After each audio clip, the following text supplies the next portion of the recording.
तो बायोटेक्नोलॉजी के हमारे क्या कहते हैं ये सिलेबस में 2 चैप्टर हैं। तो आज हम क्या स्टार्ट कर रहे हैं, उसके प्रिंसिपल एंड प्रोसेसेस। ठीक है, तो इसमें लिखिए बायोटेक्नोलॉजी वर्ड का मीनिंग क्या होता है। लिखिए biotechnology is using living organisms और their enzyme, using living organisms or their enzymes for the purpose of मत रुक जाओ, इसको वहां से हटा दो, मैं बुला रही हूँ।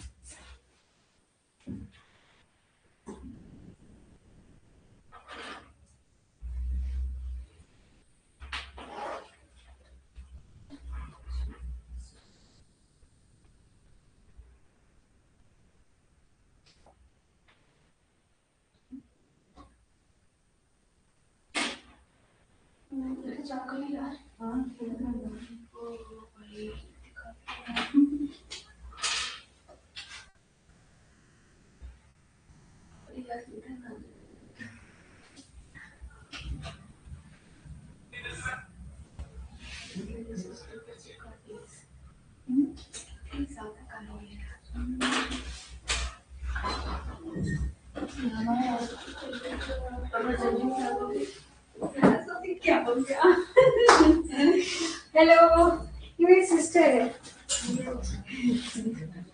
ये मैं इसकी बहन ही हूँ, यही समझ लो यार। उसके पीछे ही मत तो मार देगा। नहीं, मैं मार नहीं सकती, तो मेरे अगले जन्म में पीछा नहीं छोड़ेगी। लाइव चल रही भाई, इतना मत डराओ।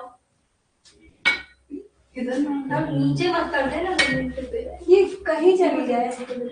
वैसे ये है एकदम, इससे डरना नहीं था मेरे से। हम कोई नहीं, अगर दिखता है तो आप हिम्मत ले सकते हो। मैं बुलाऊंगी, मैं खुद कुछ नहीं कर। चलो, तो बायोटेक्नोलॉजी इन शॉर्ट है क्या? नाम से क्या समझ में आ रहा है कि किसी तरीके से हम बायोलॉजी और टेक्नोलॉजी को कंबाइन कर रहे हैं। और क्यों कर रहे हैं? ताकि जो ह्यूमंस हैं उनकी जो रिक्वायरमेंट है कुछ चीज़ों को लेके, या उनको कोई प्रोसेस आसान करना है, तो हमने बायोलॉजी और टेक्नोलॉजी को एक साथ मिलाकर अपना काम आसान बनाया है। इसलिए ये टर्म आई बायोटेक्नोलॉजी। ठीक है, पूरा लिख लिया था। Enzymes to make useful products, to make useful products or processes for humans, to make useful products or processes for human.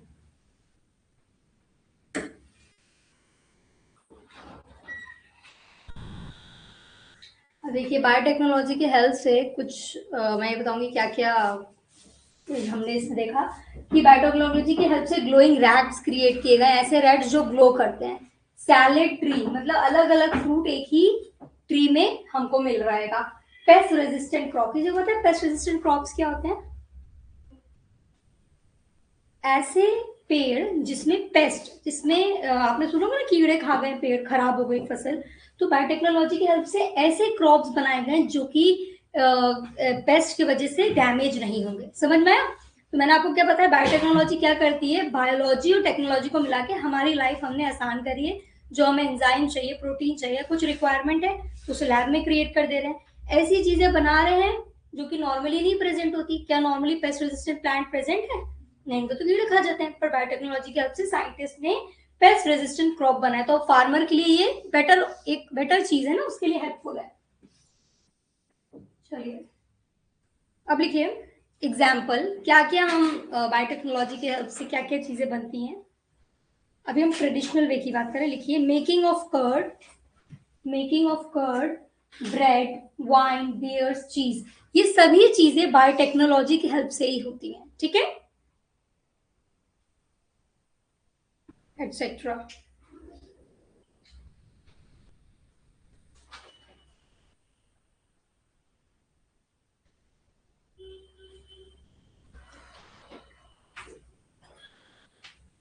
हो गया। अब हेडिंग डालिए मॉडर्न बायोटेक्नोलॉजी। मॉडर्न बायोटेक्नोलॉजी, ये एग्जाम्पल इसका देखते हैं। पहले देखिए क्या इन्होंने बताया कि with the help of selective breeding human could proceed. अब सेलेक्टिव ब्रीडिंग का मतलब क्या है? एक दो ऑर्गेनिज्म से उनके बीच रिप्रोडक्शन हुआ और न्यू ऑर्गेनिज्म बना, पर जब रिप्रोडक्शन होगा तो कुछ हमको पेरेंट से ट्रेट्स मिलेंगे, कुछ मतलब एक कुछ मेल पेरेंट से मिलेंगे, कुछ फीमेल पेरेंट से मिलेंगे, पर कौन से मिलेंगे क्या ये हमें पता है? नहीं पता। पर सेलेक्टिव ब्रीडिंग का मतलब ये है कि जो ट्रेट्स हमको आगे कैरी फॉरवर्ड करना है बेबी में, वही ट्रेट्स हम भेजे। इसको कहते हैं सेलेक्टिव ब्रीडिंग, है ना। जो जो हमको ट्रेट्स चाहिए उन्हीं के बीच में ब्रीडिंग करा के प्रोजेनी में वो पर्टिकुलर ट्रेट हमको मिले। जैसे इन्होंने बताया कि दो तरीके की ये सिलेक्टिव ब्रीडिंग कराई इन्होंने, तो इसमें देख रहे हैं आप चिकन में स्किनी वाली जो थी ये ज्यादा अंडे दे रही थी, और जो मोर फेदरी हैवी थी वो कम अंडे दे रही थी। ठीक है, तो इन्होंने इन दोनों को जब क्रॉसिंग कराई तो जो हैवी वाली थी वो ज्यादा अंडे देने लगी। समझ में आया ये चीज? अब इसके बाद हेडिंग डालिए मॉडर्न बायोटेक्नोलॉजी।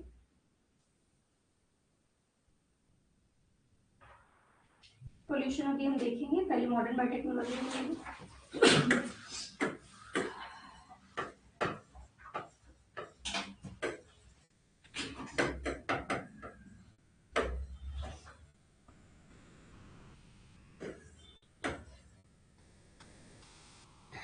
देखिए, using genetically modified organism, using genetically modified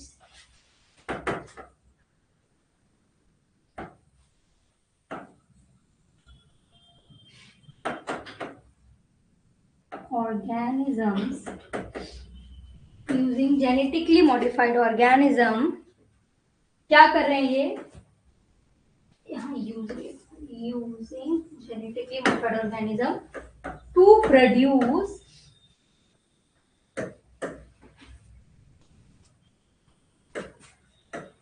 products on large scale।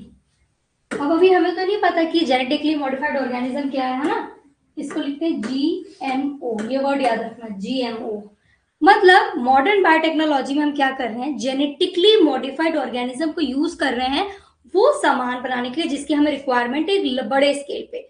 मतलब 1 घंटे में 10 बन रही है, तो मॉडर्न बायोटेक्नोलॉजी की हेल्प से वो 10,000 बन रही है।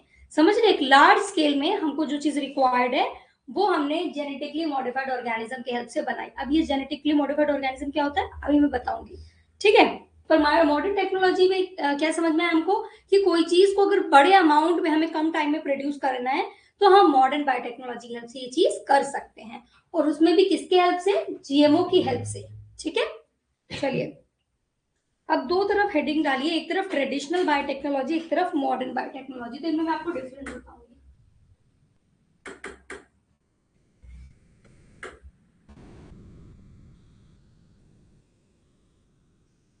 ट्रेडिशनल बायोटेक्नोलॉजी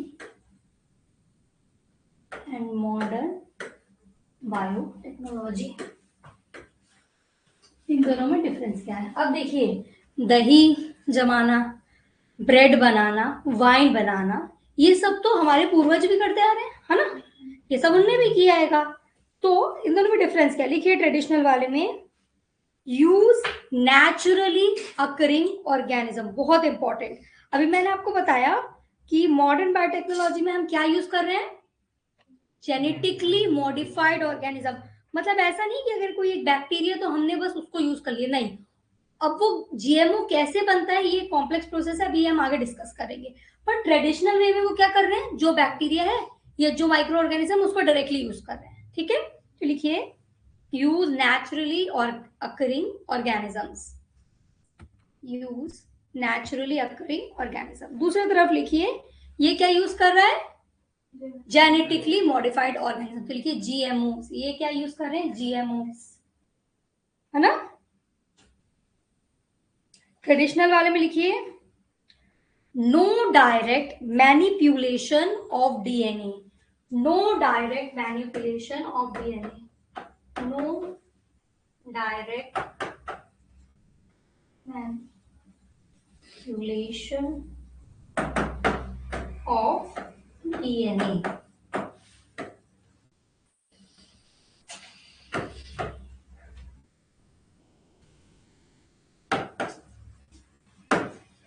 मतलब जैसा ऑर्गेनिज्म है उसको वैसे का वैसे लेना, उसके डीएनए में कोई चेंज, मैनिपुलेशन मतलब चेंज लाना, है ना, कोई चेंज नहीं ला रहे हैं। और इस तरफ लिखिए मॉडर्न वाले में, डायरेक्ट मैनिपुलेशन ऑन डीएनए और RNA.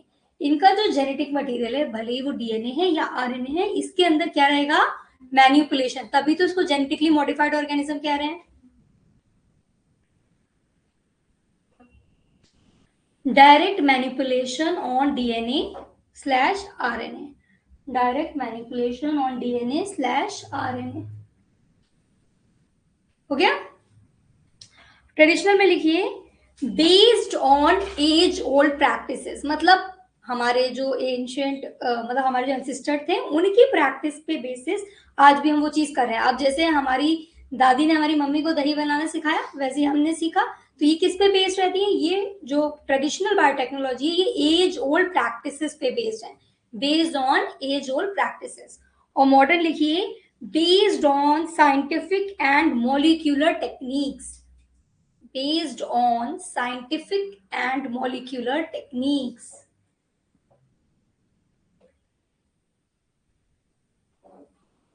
Based on scientific and molecular techniques. ठीक है, अब लिखिए ट्रेडिशनल में लिखिए limited control over product quantity, limited control over product quantity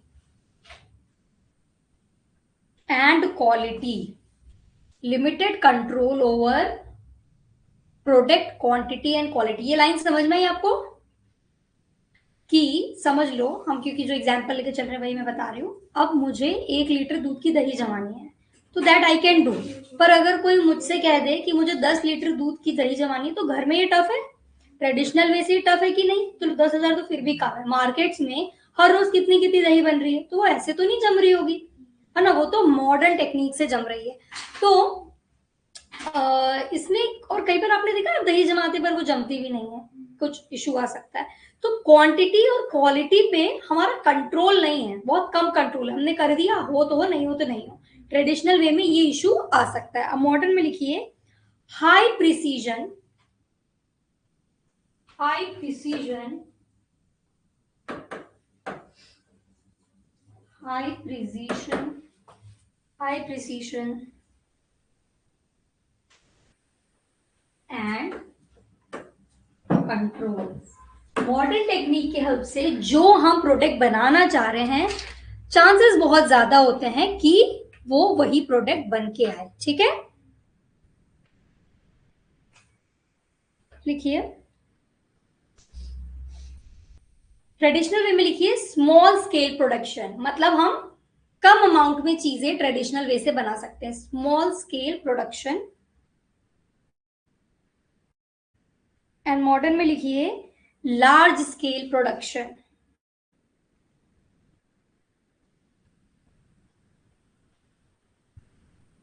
traditional में लिखिए टाइम कंज्यूमिंग, ये कैसा है, टाइम कंज्यूमिंग।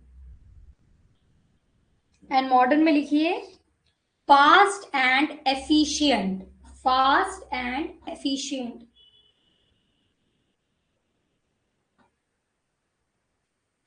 तो मॉडर्न बायोटेक्नोलॉजी और ट्रेडिशनल बायोटेक्नोलॉजी में बेसिक डिफरेंस समझ में आया।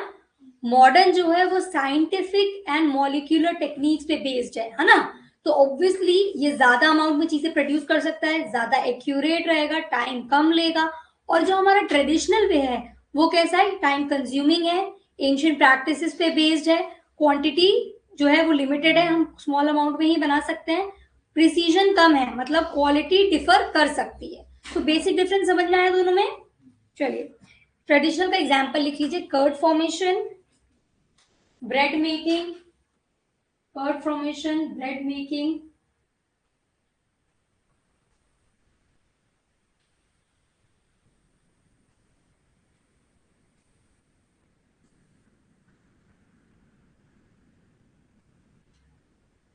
और मॉडर्न का लिखिए recombinant insulin, recombinant insulin, gene therapy, test tube baby,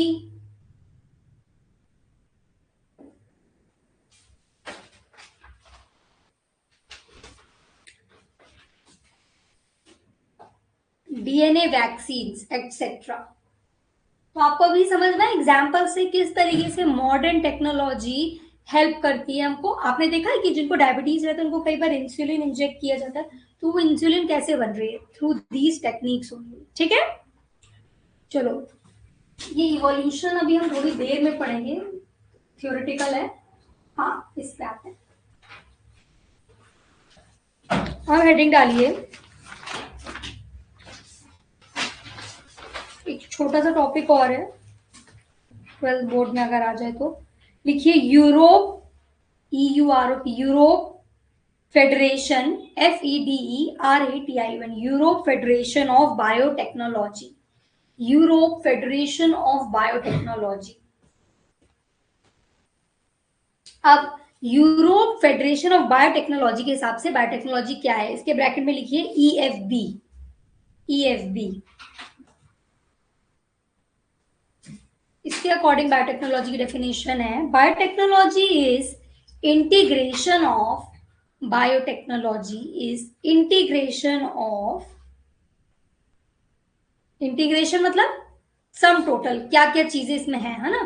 biotechnology is integration of number 1 natural science, number 1 natural science, number 2 organism,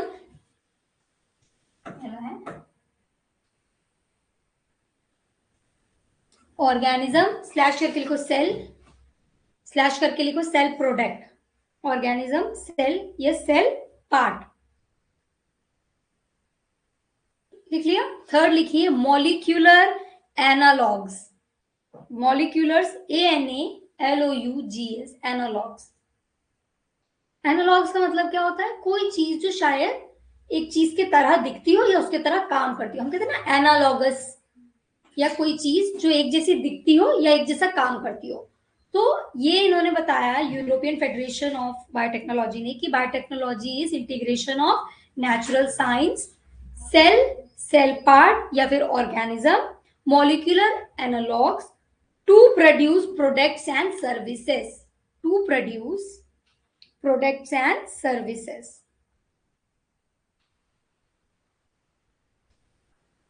समझ में आया? सर्विसेज, ये डेफिनेशन आपको समझ में आई? अगर EFB के अकॉर्डिंग MCQ में आए कि बायोटेक्नोलॉजी क्या है, तो ये 3 वर्ड्स आपको याद होने चाहिए। ठीक है, क्या है? इंटीग्रेटेड प्रोसेस है नेचुरल साइंस का, जिसमें या तो सेल को या कोई ऑर्गेनिज्म को या तो उसकी किसी सेल के पार्ट को यूज करते हैं, और ये किस पे बेस्ड रहता है? मॉलिक्यूलर एनालॉग्स पे। और क्यों? ताकि हम कुछ चीजें जो ह्यूमन के लिए जरूरी है वो बना सके, या कुछ सर्विसेज जो ह्यूमन के लिए जरूरी है वो कर सके। समझ में आया? अब मोस्ट इंपॉर्टेंट कि बायोटेक्नोलॉजी की हम इतनी बात तो कर लिए, पर हर चीज किसी ना किसी चीज पे बेस्ड रहती है, किसी ना किसी प्रिंसिपल पे। अगर ये पंखा चल रहा है तो ये इलेक्ट्रिसिटी के थ्रू चल रहा है, इसमें और भी फिजिक्स लग रही होंगी। पर अब ये बायोटेक्नोलॉजी किन 2 टेक्निक्स पे बेस्ड है?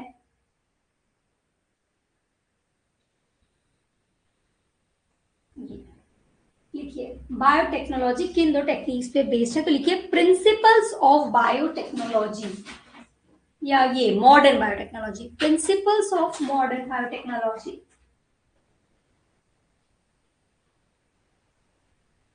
लिख लिया आपने? अब प्रिंसिपल्स को ऐसे 2 में आप डिवाइड कर देना, ठीक है, और एक तरफ लिखना जेनेटिक इंजीनियरिंग और एक तरफ लिखना बायो प्रोसेस इंजीनियरिंग। ठीक है,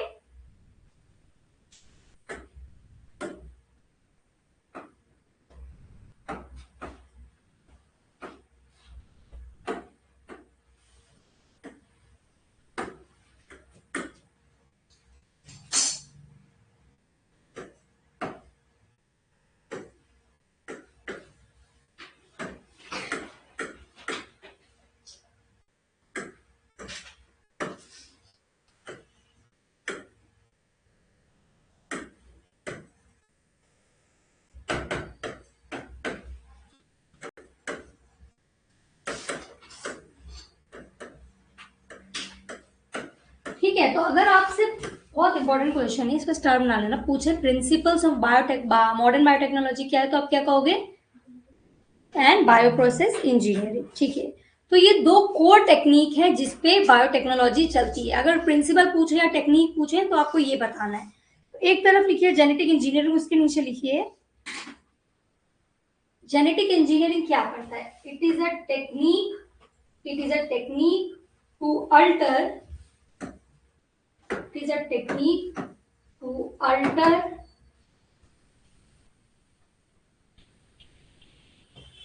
genetic material. It is a technique to alter genetic material. अब यहां से आपको इस चैप्टर को ऐसे पढ़ना है कि आपको हर चीज समझ में आए, क्योंकि जब एंड में हम ये पूरा प्रोसेस पढ़ेंगे तो ये छोटी छोटी चीजें आएंगी। ठीक है, तो क्या होता है जेनेटिक इंजीनियरिंग और बायोप्रोसेस इंजीनियरिंग? दो प्रिंसिपल है, दो टेक्निक है जो मॉडर्न बायोटेक्नोलॉजी में यूज होता है। और जेनेटिक इंजीनियरिंग क्या कर रहा है? ये अल्टरेशन, चेंज लाएगा किसी भी ऑर्गेनिज्म के जेनेटिक मटेरियल पे। ठीक है, इसका काम समझ में आया? चलिए दूसरा लिखिए, introducing altered DNA to host organism.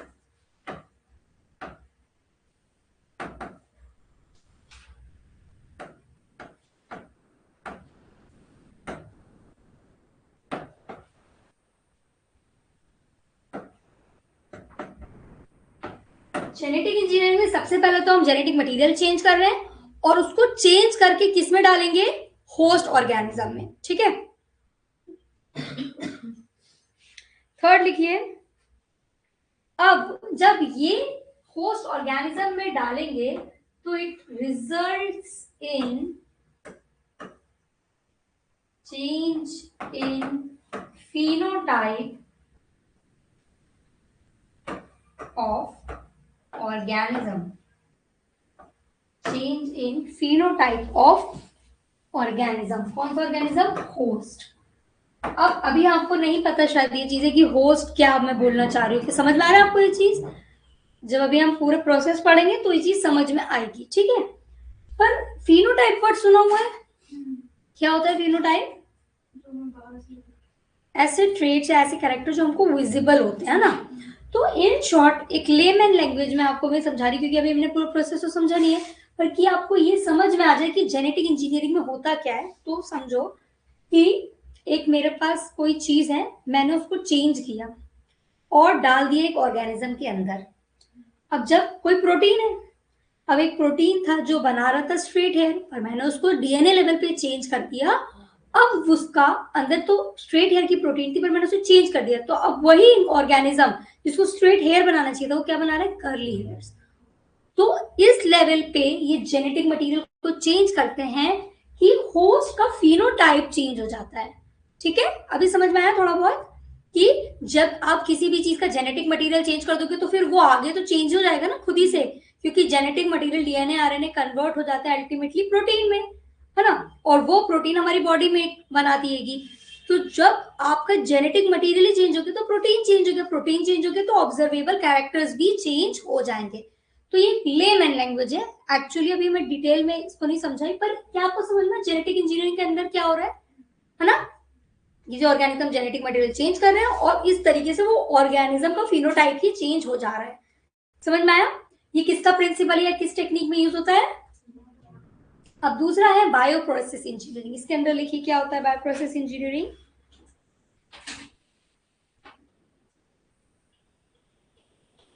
लिखिए बायोप्रोसेस, इसका मतलब है मेकिंग स्टेराइल कंडीशन,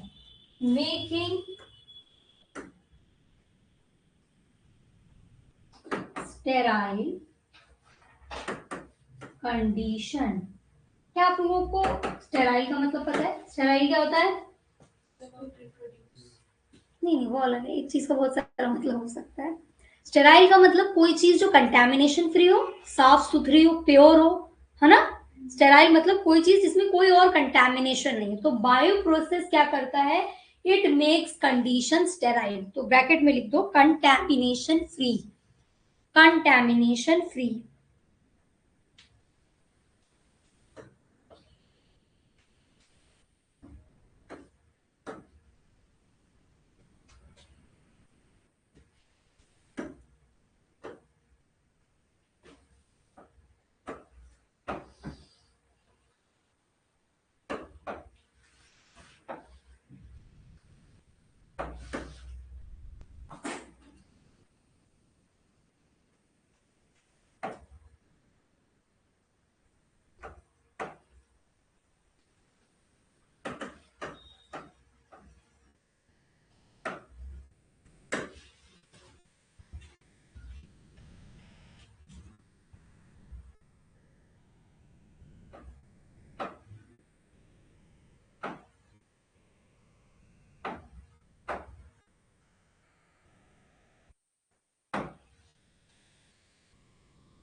अभी मैं पूरा एक साथ आपको चीज समझाऊंगी तो आपको क्लियर होगा। अब ये करता क्या है, दो चीजों पे चेक करता है कि जो चीज हमें प्रोड्यूस करनी है वही बढ़े, और दूसरा काम है इसका लार्ज अमाउंट में वो चीज प्रोड्यूस हो। ठीक है, अब एंड में इसका पर्पस लिखिए। पर्पस, पर्पस क्या है? Manufacturing of antibiotics, manufacturing of antibiotics, vaccines, enzymes etcetera. Manufacturing of antibiotics, enzymes, vaccines etcetera. तो ये दो प्रोसेस से हम क्या कर रहे हैं, मॉडर्न बायोटेक्नोलॉजी क्यों कर रहे हैं? इसलिए कि हमको दवाइयां मिल सके, हमको इंजेक्शन वैक्सीन्स मिल सके, हमको जो रिक्वायर्ड एंजाइम है वो मिल सके जो शायद हमारी बॉडी नहीं बना पा रही। अब मैंने आपको जैसे बायो वैक्सीन्स एक्सेट्रा, अब ये बताइए आपने ये तब पूरा लिख लिया ना। अब एक वन फ्लो में मैं आपको ये चीज फिर से शॉर्ट में समझाऊंगी, फिर उसके बाद आप में से किसी से पूछूंगी तो मुझे बताना। ठीक है, हमने पढ़ा बायोटेक्नोलॉजी क्या है। ये ऐसी साइंस है जिसमें हम बायोलॉजी और टेक्नोलॉजी दोनों को यूज कर रहे हैं कि हम ह्यूमन के वेलफेयर के लिए, उनके फायदे के लिए कोई काम कर सके। इतना समझ में आया? बायोटेक्नोलॉजी में हम बायोलॉजी और टेक्नोलॉजी को मिक्स कर रहे हैं, मतलब लिविंग ऑर्गेनिजम्स की हेल्प से हम ऐसी चीजें प्रोड्यूस कर रहे हैं टेक्नोलॉजी को यूज करते हुए कि बीमारियों को और रिक्वायर्ड पॉपुलेशन की नीड को देखते हुए जो प्रोडक्ट की जरूरत है वो चीजें हम बना सके। इतना समझ में आया? इसमें हमने दो तरीके के पढ़े, एक ट्रेडिशनल एक मॉडर्न। ट्रेडिशनल हमने पढ़ा जो टाइम टेकिंग है, थोड़ा सा मतलब इतनी एक्यूरेसी भी नहीं है उसमें, बहुत लार्ज स्केल प्रोडक्शन नहीं है, कम बन सकता है। और ये एंशियंट जो हमारे एंशियंट पूर्वज हैं उनकी प्रैक्टिसेस पे बेस्ड रहता है ट्रेडिशनल बायोटेक्नोलॉजी। पर एक तरफ आ रही है हमारी मॉडर्न बायोटेक्नोलॉजी, ये साइंस और मॉलिक्यूलर मॉलिक्यूलर टेक्निक्स पे बेस्ड है ना। इसमें क्या हो रहा है, जो भी प्रोडक्ट हमको चाहिए तो वो एक तो लार्ज क्वांटिटी में बनेगा, और जो हमको चाहिए शायद वो एक्यूरेटली मिल जाए। जैसे फॉर एग्जांपल इंसुलिन है, एक डायबिटिक इंसान है, उसकी बॉडी में इंसुलिन नहीं प्रोड्यूस कर जा रही है, तो उसको आर्टिफिशियली आफ्टर हर मील, हर खाने के बाद उसको इंजेक्ट किया जाता है इंसुलिन। तो अब वो इंसुलिन आएगी कहाँ से? मॉडर्न बायोटेक्नोलॉजी की हेल्प से, है ना। तो अब ऐसा तो नहीं है कि एक इंसान डायबिटिक है हमारे, अभी अगर हम देखें अपनी पॉपुलेशन में तो बहुत लोग हैं जो डायबिटिक हैं, तो बहुत ज्यादा क्वांटिटी में हमको इंसुलिन चाहिए, है ना। तो अब इतनी क्वांटिटी में इंसुलिन चाहिए तो हम किसका यूज करेंगे? Modern biotechnology. अब इसके बाद हमने पढ़ा जो ये बायोटेक्नोलॉजी है ये बेस्ड है दो मेन टेक्निक्स या दो मेन प्रिंसिपल्स पे। क्या है वो? एक तो जेनेटिक इंजीनियरिंग और दूसरा बायो प्रोसेस। ठीक है, वर्ड याद कर लो, genetic engineering and bioprocess. Genetic engineering का काम है कि जो भी जेनेटिक मटेरियल है उसको चेंज करो, इस तरीके से ऑर्गेनिज्म के फिनोटाइप में चेंज आएगा। ठीक है, समझ में आया? और दूसरी तरफ है हमारे बायो प्रोसेस, इसका काम है कि अब जो प्रोडक्ट है वो मिल जाए। अब इसका काम है चीजों को एक है तो 50 बनाना, 50 है तो 50,000 बनाना, और इसके लिए हमको क्या चाहिए रहेगा? एक स्टेराइल, एक कंटेमिनेशन फ्री एनवायरनमेंट चाहिए रहेगा। जैसे मेरे पास एक पेट्री डिश है या फिर एक लैब में एक न्यूट्रिटिव मीडिया है। न्यूट्रिटिव मीडिया क्या है? कोई माइक्रो ऑर्गेनिज्म है जिसको हमने उसके साथ खाना पीना टेम्परेचर सब दे दिया, तो अब वो बहुत तेजी में ग्रो होगा ना। अब ग्रो तो होगा पर मुझे मेक श्योर क्या करना पड़ेगा, जो सा ऑर्गेनिज्म मुझे ग्रो करना है वही वहां हो और कोई नहीं हो, वरना तो सब ग्रो करेंगे। तो बायो प्रोसेस इंजीनियरिंग का दो काम है, एक तो स्टेराइल फ्री कंडीशन बनाना, जिस प्रोडक्ट की रिक्वायरमेंट है वही प्रेजेंट हो न्यूट्रिटिव मीडिया पे। तो जब वो अकेली प्रेजेंट रहेगी तो वो बहुत लार्ज स्केल में चीजें प्रोड्यूस करेगी। समझ में आया? और इस पूरी टेक्नोलॉजी हम किस लिए यूज कर रहे हैं? वैक्सीन, एंटीबायोटिक, एंजाइम्स और जो भी रिक्वायरमेंट है, पेस्ट फ्री प्लांट्स, ये सब बनाने के लिए ये टेक्निक्स हम यूज कर रहे हैं। ठीक है, ये चैप्टर आप लोगों के लिए फ्रेश है, इसके पहले आपने कभी बायोटेक्नोलॉजी के बारे में नहीं पढ़ा होगा, तो 2 मिनट लो और इसको रिवाइज करो, फिर हम आगे पढ़ेंगे।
हो गया?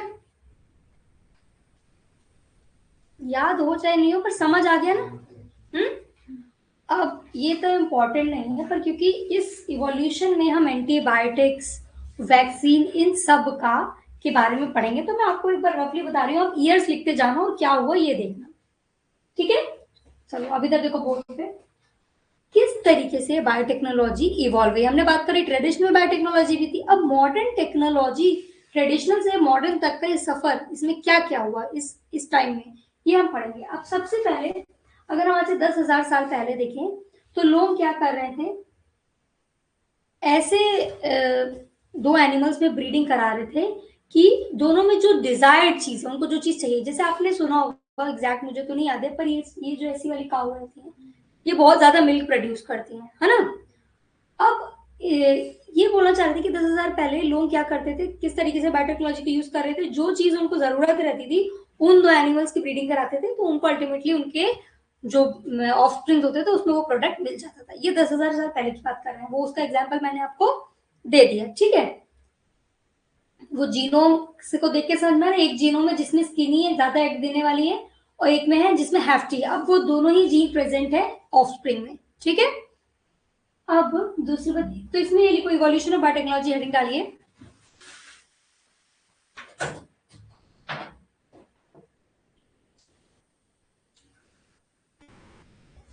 उसमें लिखिए, पहला लिख दिए 10,000 ईयर अगो क्या था, सेलेक्टिव ब्रीडिंग। 10,000 साल पहले की बात करते हैं, क्या प्रेजेंट था, सेलेक्टिव ब्रीडिंग, जिसके हेल्प से क्या हो रहा था, improve quality and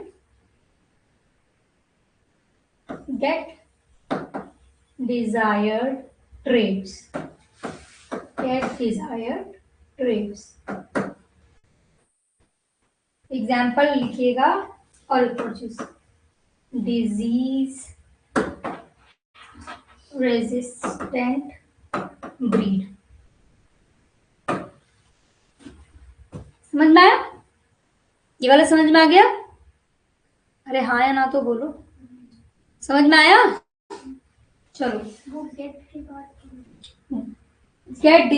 desired trait, मतलब जो ट्रेट्स उनको चाहिए रहते थे वो मिल जाए, इस तरीके से सेलेक्टिव ब्रीडिंग कराई जाती थी।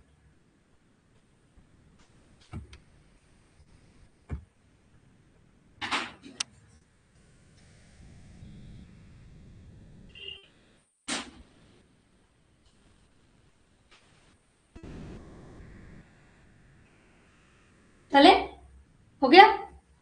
चलो अब आते हैं हम, ये बात कर रहे हैं लगभग 9,000 साल पहले क्या होता था इजिप्ट में। देखा गया कि जब इनके यहाँ किसी की डेथ होती थी तो वो लोग अपने डेड वंस के साथ खाना रख के उनकी ग्रेव में आते थे कि इनको आफ्टर लाइफ में ये हेल्प करेगा। तो क्या खाना रखते थे वो, ब्रेड इसके लिए बनाते थे। तो ब्रेड मेकिंग में फ्लोर, आटा, क्या कहते हैं, sugar, oil, water and east, आपको पता है ईस्ट ब्रेड मेकिंग में हेल्प करता है ना? तो ये बता रहे हैं किस तरीके से ईस्ट की हेल्प से ये ब्रेड बना रहे थे। तो अब इसमें बस ये लिख दो 9,000 ईयर अगो ब्रेड प्रोडक्शन।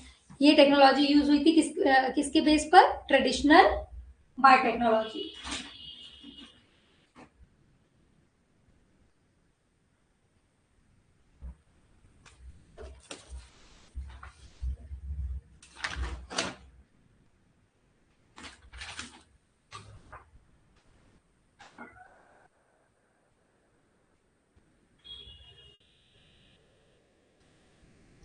तो एक लाइन आप लिखो इसमें कि बायोटेक्नोलॉजी, इसमें नहीं, मैं जनरल बता रही हूँ, बायोटेक्नोलॉजी के अंदर हर वो प्रोसेस जो माइक्रो मीडिएटेड है, मतलब कोई भी ऐसा प्रोसेस जिसमें हम माइक्रो ऑर्गेनिज्म का यूज कर रहे हैं, तो वो आ जाएगी अंडर बायोटेक्नोलॉजी। जैसे कि अभी मैंने बताया ईस्ट इज अ माइक्रो, तो अब ये बनाने के लिए हमने माइक्रो की हेल्प ली ना। जैसे अब कभी आप ऐसा हो सकता है कि आपको दही बनानी हो, और क्या आप प्रीवियस दही के बिना दही बना लोगे, उसमें भी तो ईस्ट प्रेजेंट रहता है। तो हर वो प्रोसेस जिसमें माइक्रोब यूज हो रहा है वो हो गया किसके अंदर आ जाएगा, बायोटेक्नोलॉजी के अंदर। तो ये बता रहे हैं कि इतने 1,000 साल पहले भी लोग बायोटेक्नोलॉजी का हेल्प ले रहे थे, ठीक है? अब आगे चलते हैं। वाइन प्रोडक्शन, आपको वाइन प्रोडक्शन के भी बारे में पता है कि ये क्या कर रहे थे उस टाइम पे, ग्रेप जूस के अंदर ईस्ट डालकर बहुत लंबे समय तक रख देते थे कि फर्मेंटेशन और वाइन प्रोड्यूस हो।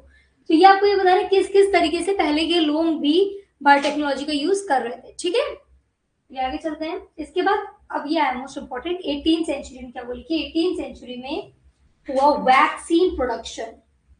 18 सेंचुरी में आया वैक्सीन प्रोडक्शन।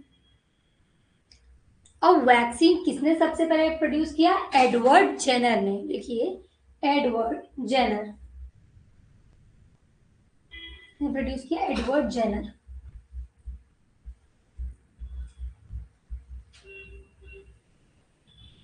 हो गया?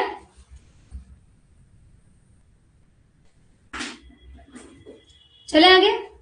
अब इन्होंने क्या किया, एडवर्ड जेनर ने, एक टाइम था जब काउ पॉक्स फैला हुआ था, तो इन्होंने एक बच्चे को लिया और उसके अंदर इनोक्यूलेट किया, मतलब इंजेक्ट कर दिया, इंट्रोड्यूस करा उसकी बॉडी में फ्लूइड ऑफ काउ पॉक्स।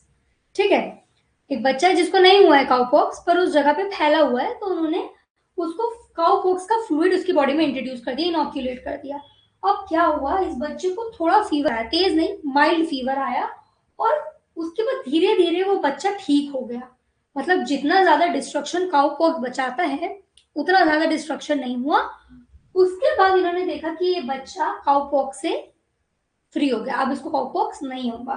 देखिएगा, Edward Jenner is known as the first person to develop vaccine. तो आपको याद होना चाहिए कि सबसे पहले किसने वैक्सीन बनाई थी? एडवर्ड जेनर है, वो भी किसकी? काउ पॉक्स की। इन्होंने 8 साल के बच्चे में इनोक्यूलेट करा fluid of cow pox in order to save him from small pox. Cow pox का फ्लूइड डाला ताकि उस बच्चे को स्मॉल पॉक्स ना हो। The boy had mild fever and recover and did not suffer from the small pox. अब उस बच्चे को स्मॉल पॉक्स नहीं हुई। His contribution is one of the greatest in medicine. अब ये बहुत बड़ा कॉन्ट्रीब्यूशन तो था ही, है ना। उन्होंने एक बीमारी से बच्चे को कैसे बचाएं। वैक्सीन का मतलब क्या होता है, हम वैक्सीन क्यों लगाते हैं? अगर हमने कोरोना में भी वैक्सीन लगाई थी, क्यों लगवाई थी? कि हमें वो बीमारी ना हो। ठीक है, the concept of vaccine is use to fight disease. अब ये कॉन्सेप्ट किन किन बीमारियों से लड़ने के हेल्प आया? पोलियो, ट्यूबरक्लोसिस, रेबीज एटसेट्रा, ऐसे बहुत सारी बीमारी से। And now even for corona virus vaccine are helping to prevent the disease. समझ में आया? इसमें आपको क्या लिखना है, किसने बनाई थी वैक्सीन, क्या हुआ था, आपको पता चल ही जाएगा, और फर्स्ट पर्सन कौन था। ठीक है, ये कब हुआ? 18 सेंचुरी में।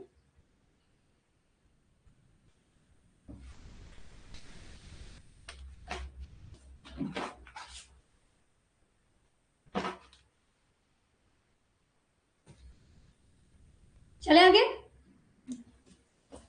आप देखिए आया, अब लिखिए 1928 में क्या हुआ। 1928 में एंटीबायोटिक्स प्रोडक्शन। तो 18 सेंचुरी में वैक्सीन आई एंड 19 सेंचुरी में एंटीबायोटिक्स आई। तो देखिए 1928 में आया एंटीबायोटिक्स प्रोडक्शन, और ये किसने किया था? Alexander Fleming. Alexander Fleming. आपने पेट्री डिश देखा है? स्कूल तो गए होंगे, केमिस्ट्री लैब में, बायोलॉजी। पेट्री डिश देखा है? क्या होती है वो? एक डिश टाइप की रहती है जिसके अंदर माइक्रो ऑर्गेनिज्म ग्रो कर सकते हैं, है ना। क्योंकि अब ये साइंटिस्ट है, इन्होंने क्या देखा, एक पेट्री डिश थी और उसमें बैक्टीरिया ग्रो कर रहे थे, पर एक जगह थी जहां ये बैक्टीरिया ग्रो नहीं कर पा रहे हैं। अब ये देखा कि उस पेट्री डिश में एक मोल्ड था। मोल्ड उसमें गीली जगह पे लग जाता है, मोल्ड था उस पेट्री डिश में। उस जगह पे ये बैक्टीरिया ग्रो नहीं कर पा रहा है, उन सारे बैक्टीरिया को इसने किल कर दिया। तो अब ये साइंटिस्ट ने ऑब्जर्व किया कि ये क्यों नहीं ग्रो कर पा रहा है। वहां से इनको पता चल गया कि ये मोल्ड के अंदर कहीं ना कोई कोई ऐसी चीज है जो बैक्टीरिया को ग्रो नहीं करने दे रहा। समझ में आया? इसके बाद इन्होंने उस मोल्ड के अंदर से जो एंटी बैक्टीरियल टॉक्सिन था, ये वर्ड दिया उन्होंने, एंटी बैक्टीरियल टॉक्सिन, ऐसा टॉक्सिन जो कि बैक्टीरिया को ग्रो नहीं करने दे रहा। इस मोल्ड में से वो एंटी बैक्टीरियल टॉक्सिन को एक्सट्रैक्ट किया, निकाला और उसको नाम दिया पेनिसिलिन। तो फर्स्ट एंटीबायोटिक इज पेनिसिलिन। ठीक है, तो इसके बाद penicillin become the first antibiotic to be discovered. ठीक है, many bacterial disease can be cured with penicillin. अब क्योंकि ये बैक्टीरिया को ग्रो ही नहीं करने दे रहा है, तो जब किसी को बैक्टीरियल इन्फेक्शन हो रहा था तो बहुत सारे बैक्टीरियल इन्फेक्शन में ये पेनिसिलिन हेल्प कर रही थी इंसान को रिकवर होने में। समझ में आया?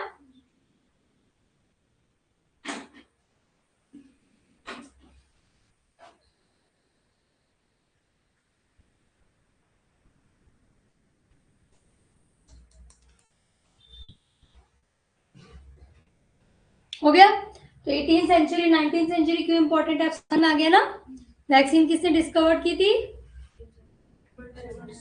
एडवर्ड। एंड एंटीबायोटिक, तो फर्स्ट वैक्सीन किसकी बनी थी, स्मॉल पॉक्स के लिए। और किससे बनी थी, फ्लूइड ऑफ, हाँ। और सबसे पहली एंटीबायोटिक क्या बनी थी, ठीक है। चलिए अब आता है 1950s, हेडिंग अब लिखिए 1950s, beginning of modern biotechnology. यहां से स्टार्ट हुआ मॉडर्न बायोटेक्नोलॉजी का सफर, beginning of modern biotechnology.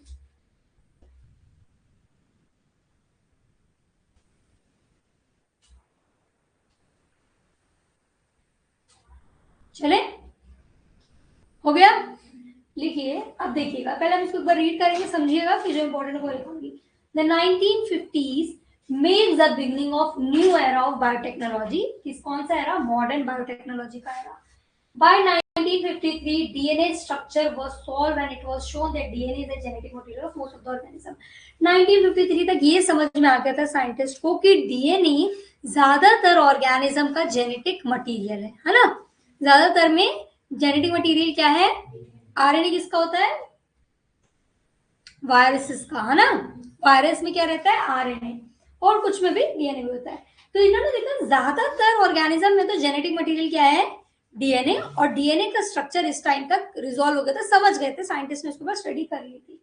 Scientist started to think why not to modify DNA and use it to obtain desired protein. अब क्योंकि अब उनको समझ आ गया था तो कुछ तो करेंगे, तो उन्होंने कहा क्यों नहीं हम इस जेनेटिक मटेरियल को ही चेंज करें और जो रिक्वायरमेंट है वो लाएं।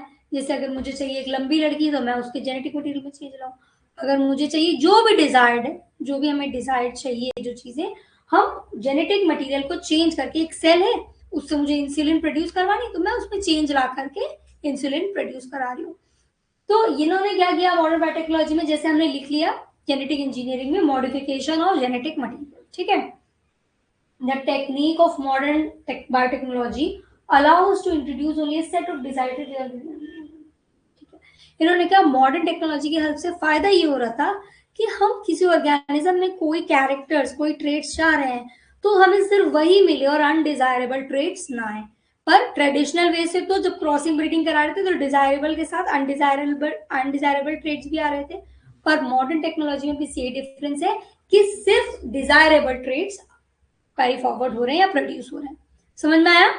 बस ये 1950s में लिख दो, beginning of modern biotechnology. Modern biotechnology के आपको टेक्निक्स और प्रिंसिपल ऑलरेडी मैं बता चुकी हूँ, ठीक है। क्या क्या थे, क्या थे, बायो प्रोसेस। जेनेटिक इंजीनियरिंग में क्या क्वेश्चन आया, जेनेटिक मटेरियल उसमें चेंज आ रहा था, फिर उसके फिनोटाइप होस्ट ऑर्गेनिज्म में चेंज आ रहा था। और बायो प्रोसेस में क्या कर रहे थे, maintaining sterile condition to enable growth of only desired microbe to obtain pure products। बहुत इंपॉर्टेंट। प्योर प्रोडक्ट का मतलब यहाँ क्या कहना चाह रहे हैं कि जो चीज चाहिए सिर्फ वही मिल रही है, उसके साथ कोई मिक्सचर नहीं मिल रहा, कुछ और चीजें नहीं मिल रही। तो बायो प्रोसेस इंजीनियरिंग से एक तो लार्ज स्केल में हमको प्रोडक्ट मिलता है और कैसा मिलता है, प्योर, है ना, क्योंकि ये contamination free sterile condition produce करती है। समझ में आया यहाँ तक आप लोगों को।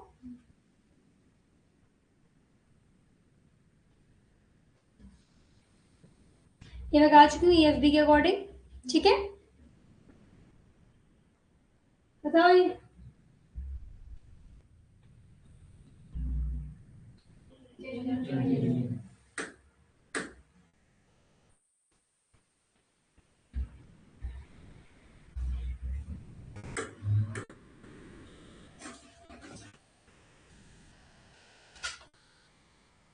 छोटा सा एक पार्ट और लिखेंगे फिर ये स्टार्ट करेंगे। लिखिए मैं आपको समझाती हूँ एक बार। जो एक पॉपुलेशन है उसमें किस टाइप की रिप्रोडक्शन होती है, sexual and asexual. Sexual reproduction में क्या होता है, वेरिएशंस मिलते हैं, कई वेरिएशन फायदेमंद भी होते हैं और कई, मतलब जो वेरिएशन आते हैं उसमें कई फायदेमंद होते हैं। तभी तो हमने पढ़ा था कि जब जिराफ की लॉन्ग नेक हो रही थी तो वेरिएशन उसके लिए फायदेमंद था ना, तभी वो फर्दर इस मतलब एग्जिस्ट कर पाया। और जो एसेक्सुअल रिप्रोडक्शन है ये मेनली क्या करती है, it preserve the genetic material. जैसे का जैसा जेनेटिक मटेरियल है वैसे ही कैरी फॉरवर्ड हो गया, वेरिएशन यहाँ एब्सेंट रहती है।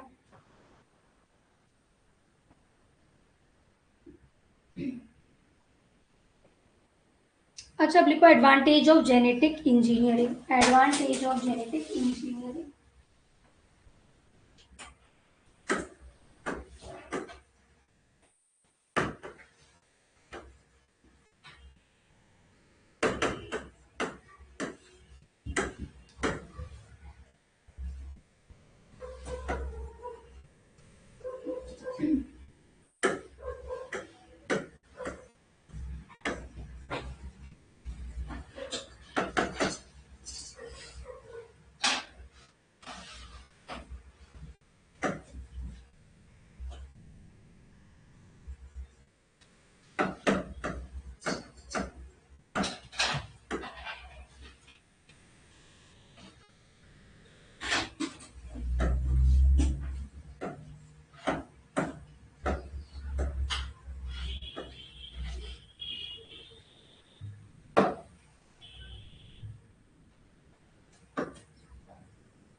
अगर क्वेश्चन आए, क्या नाम है उसका, क्या नाम था, अगर क्वेश्चन आए कि एडवांटेजेस या benefits of genetic engineering 2-3 number में, तो आपको ये पॉइंट लिख के आना है, ठीक है।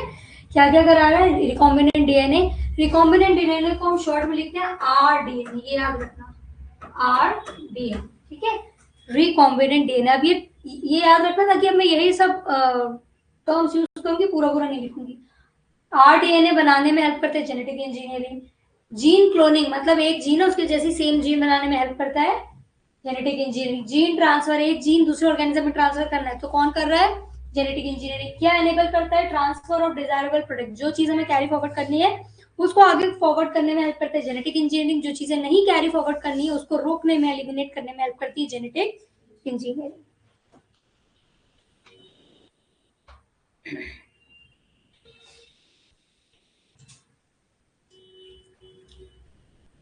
हो गया, आरडीएनए समझ में आया। अभी डिटेल में तो आरडीएनए क्या है ये नहीं बताया मैंने आपको, पर रिकॉम्बिनेंट डीएनए वो डीएनए है जिसमें जो एक्चुअल डीएनए वो वैसे का वैसे नहीं, कुछ उसमें चेंज आ गया, अल्टरेशन कर दिया मॉडर्न टेक्नोलॉजी की हेल्प से, ठीक है। अब देखिए, लिखिए, ये हो गया।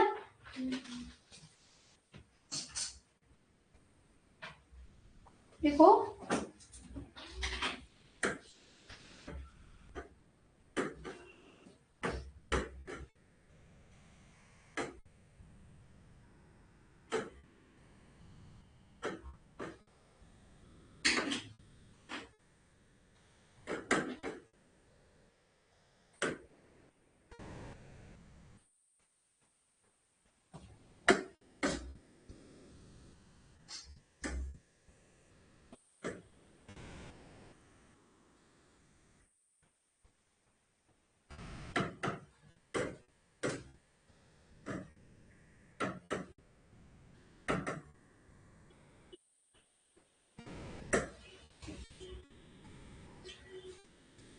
इन्होंने बताया कि कोई एक एलियन डीएनए, एलियन मतलब कोई चीज जो हमें तो बिलोंग नहीं करती, कोई एक बॉडी है उसके अंदर कोई ऐसी चीज आ जाए जो उसको बिलोंग नहीं करती, तो हम उसको क्या कहेंगे, एलियन। तो एक होस्ट के अंदर अगर एलियन डीएनए आ गया तो उसका फेट, फ्यूचर, उसके साथ क्या क्या हो सकता है, दो पॉसिबिलिटी है। एक, अगर वो इंटीग्रेट कर गया, इंटीग्रेट मतलब जुड़ गया, होस्ट के साथ इंटीग्रेट कर गया, जुड़ गया तो क्या होगा, और होस्ट के साथ इंटीग्रेट नहीं करा, नहीं जुड़ा तो क्या होगा, ठीक है। देखिए, इफ इंटीग्रेटेड,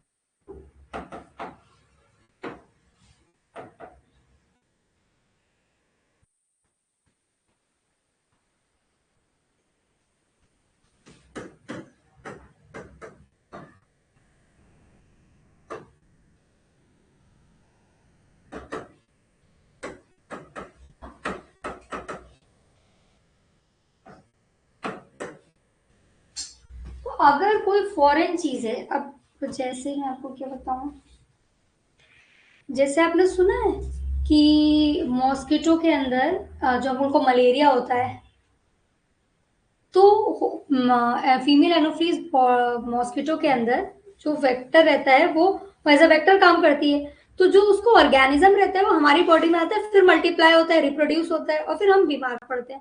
अगर ये मॉस्किटो ही नहीं होता, अगर इंटीग्रेशन ही नहीं होता, तो क्या हमारी बॉडी में आके रेप्लीकेट कर पाता? यही कह रहे हैं कि अगर होस्ट की बॉडी में कोई चीज को रेप्लीकेट करना है तो सबसे पहले या तो उसको होस्ट के साथ जुड़ना पड़ेगा। अगर वो होस्ट के बॉडी के साथ जुड़ गई तो मल्टीप्लीकेशन भी होगा और आने वाली नस्लों में, आने वाले ऑफस्प्रिंग में वो प्रेजेंट रहेगा। पर अगर जुड़ा ही नहीं, इंटीग्रेशन ही नहीं हो, तो ना तो रेप्लीकेशन होगा और ना ही वो आगे ऑफस्प्रिंग में इनहेरिट होगा। समझ में आया?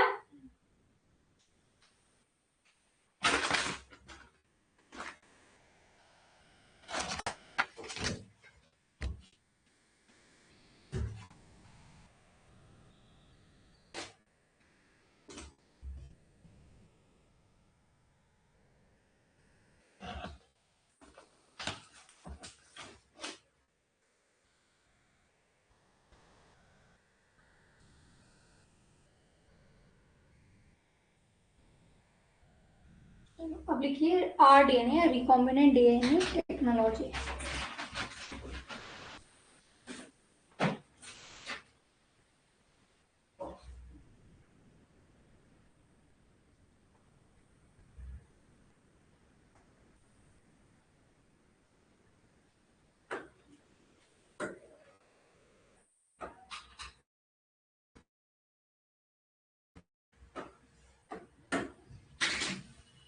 अभी तक मैं बात कर रही थी रिकॉम्बिनेंट डीएनए, रिकॉम्बिनेंट डीएनए, अभी आपको पता नहीं था कि क्या होता है, तो अब पढ़ते हैं इसमें क्या होता है। देखो, इसमें इसके ब्रैकेट में लिख लो फर्स्ट रिकॉम्बिनेंट डीएनए एक्सपेरिमेंट। इसी में हम बताएंगे कि सबसे पहला रिकॉम्बिनेंट डीएनए कैसे बना था, फर्स्ट रिकॉम्बिनेंट डीएनए एक्सपेरिमेंट।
ये लिख लिया? फ्लो चार्ट बना रही हूँ, वो बनाओ।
लिख लिया?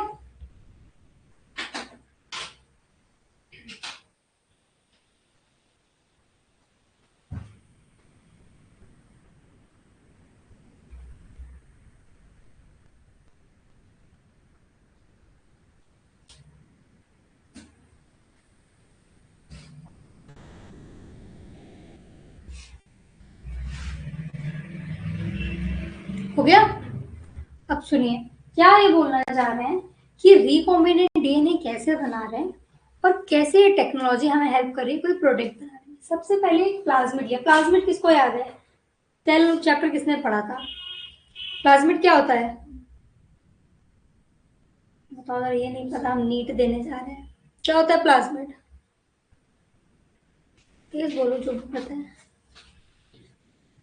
एक्स्ट्रा सर्कुलर डीएनए था जो बैक्टीरिया में मिलता है, apart from main DNA present रहता है जो कि कॉन्जुगेशन की हेल्प में के प्रोसेस में हेल्प करता है ना? तो लोगों को ये नहीं याद है प्लाज्मिड क्या होता है? अब प्लाज्मिड हमने यूज किया एज अ वेक्टर। वेक्टर मतलब एक तरीके से कोई गाड़ी, कोई चीज जो कैरी कर रही है किसी को, ठीक है? तो प्लाज्मिड हमने लिया जो कि एक्ट कर रहा है एज अ वेक्टर। वेक्टर मतलब ये इसको कैरी करेगा किसी चीज के अंदर। इसके बाद हमने सेलेक्ट किया एक फॉरेन जीन, जैसे कि एंटीबायोटिक रेजिस्टेंट जीन। ये किसको कैरी करेगा? एंटीबायोटिक रेजिस्टेंट जीन को। प्लाज्मिड एंड जो ये जो एंटीबायोटिक रेजिस्टेंट जीन है, ये हमारी जीन ऑफ इंटरेस्ट है, मतलब इस जीन के ऊपर हमको काम चाहिए, इसका हमको प्रोडक्ट चाहिए, ठीक है? तो हमने इसको वेक्टर के साथ जोड़ा। जैसे कि आपको अगर लखनऊ से कहीं जाना हो तो आप ट्रेन में बैठोगे ना, वैसे इसको अगर जाना है तो ये बैठेगी किस पे?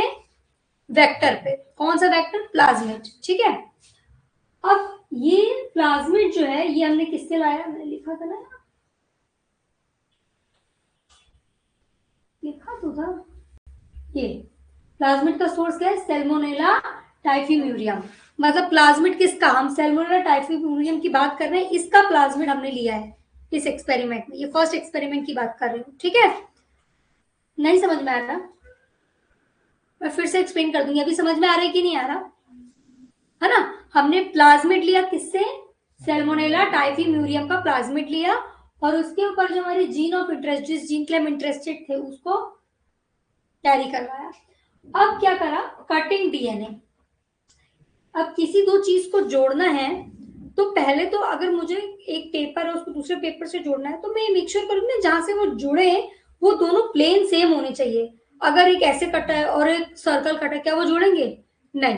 तो क्या करा? Cutting DNA. अभी प्लाज्मिड और एंटीबायोटिक रेजिस्टेंट जीन की कटिंग करेंगे हम।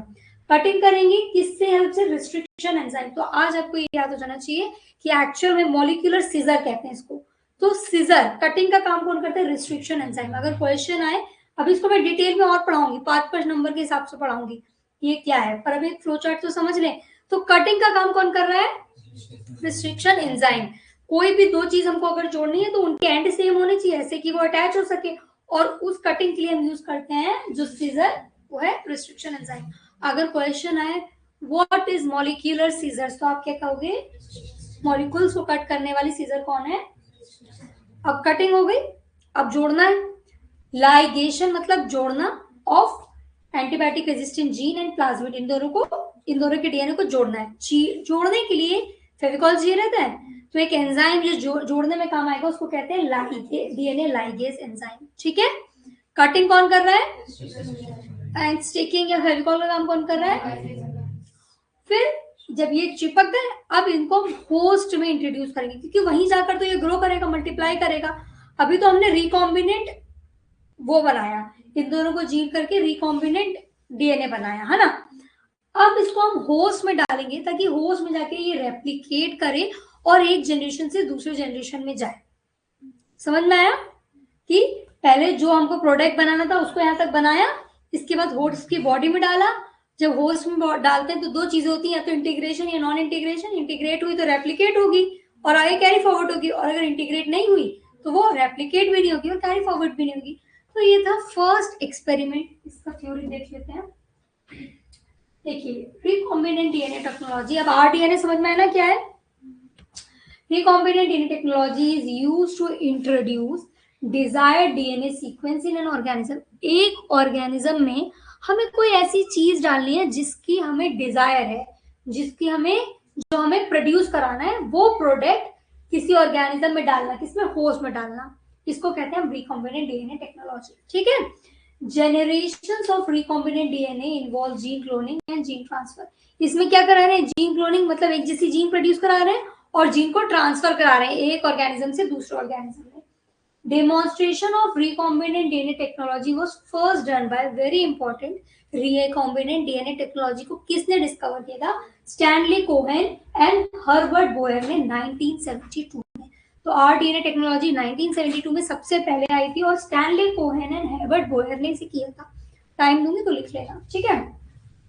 अब देखिए इन्होंने क्या किया, plasmid with antibiotic resistant gene, plasmid जिसके पास एंटीबायोटिक रेजिस्टेंट जीन है, अब इसकी कटिंग करी रिस्ट्रिक्शन एंजाइम की हेल्प से, तो ये पार्ट निकल आया, इसको ये जो सैल्मोनेला के प्लाज्मिड है उसके साथ जोड़ा, समझ में आया, जो हमारा डिजायर्ड प्रोडक्ट था उसकी कटिंग करी और प्लाज्मिड के साथ इसको जोड़ दिया, कटिंग हुई रिस्ट्रिक्शन एंजाइम के थ्रू, जोड़ा डीएनए लाइगेज के थ्रू। इसके बाद ये बन गया हमारा recombinant DNA. Recombinant DNA, recombinant मतलब कोई चीज को मिला के बनाना, तो ये वाला रिकॉम्बिनेंट डीएनए, इसमें क्या क्या है, सैल्मोनेला का plasmid and gene of interest. Gene of interest ये भी मैंने आपको बताया नहीं है, पर ये है हमारी इस प्रोसेस, इस एक्सपेरिमेंट में हमारी जीन ऑफ इंटरेस्ट क्या है, antibiotic resistant gene. Gene of interest मतलब वो होती है वो चीज जो हम बनाना चाह रहे हैं, है ना। तो अगर कोई भी एक्सपेरिमेंट या कोई भी सिचुएशन दे और उसमें पूछे कि जीन ऑफ इंटरेस्ट क्या होती है, तो ये वो चीज है जिसका हम प्रोडक्शन चाह रहे हैं, और ये प्रोडक्शन कराने के लिए हमको इसको एक ट्रेन पे, एक व्हीकल पे कैरी करना पड़ेगा पहले, जो कि प्लाज्मिड होता है। इस केस में प्लाज्मिड क्या है, सैल्मोनेला प्लाज्मिड। ठीक है, इन दोनों को जोड़ दिया, ये बन गया हमारा रिकॉम्बिनेंट डीएनए बन गया। अब इसको हम होस्ट में डालेंगे। होस्ट था इस एक्सपेरिमेंट में ई कोलाई, इश्चेरिचिया कोलाई। ठीक है, होस्ट था इश्चेरिचिया कोलाई। अब इसके बाद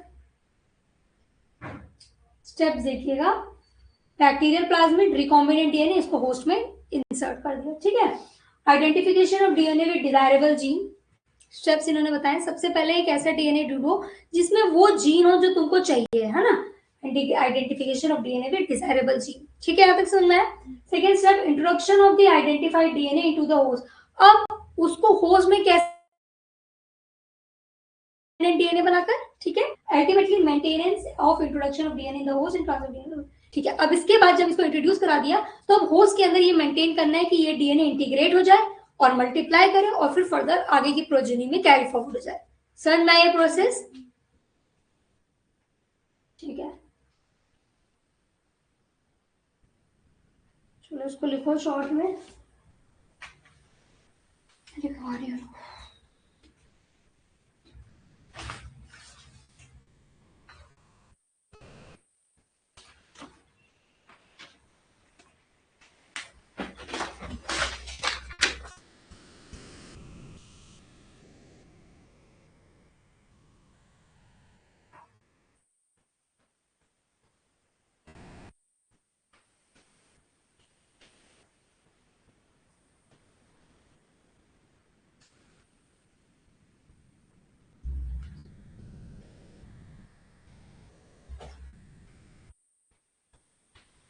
इसमें बस ये लिख लीजिए।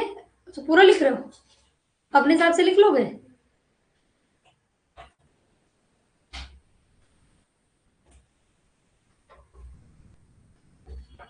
मैं लिखवा रही हूँ, क्लिक करा दी है ना। चलो लिखो, हेडिंग डालो रिकॉम्बिनेंट डीएनए टेक्नोलॉजी, और वो आपने लिखिए ना फर्स्ट एक्सपेरिमेंट, तो लिखिए it was done by, first done by Stanley Cohen and Herbert Boyd in 1972। इसको अंडरलाइन करके लिख दो। करा, तुम्हारे लिए लिखवा रहे हैं तो जो बता रहे हैं वो लिखो, है ना। It was first done by Stanley Cohen and Herbert Boyer in 1972। ठीक है,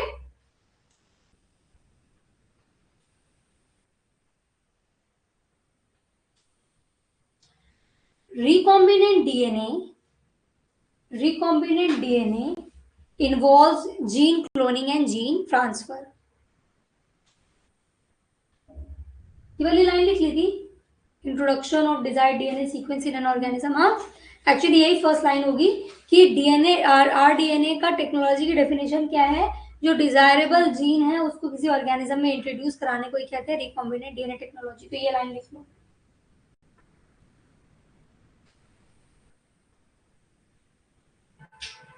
अब फर्स्ट एक्सपेरिमेंट में प्लाज्मिड किसका यूज किया गया, लिखिए। इस एक्सपेरिमेंट में प्लाज्मिड जो स्टैनले एंड हर्बर्ट ने एक्सपेरिमेंट किया उसमें प्लाज्मिड क्या था, सैल्मोनेला टाइफीम्यूरियम। एंड होस्ट क्या था जिसके अंदर इंट्रोड्यूस किया था, E coli.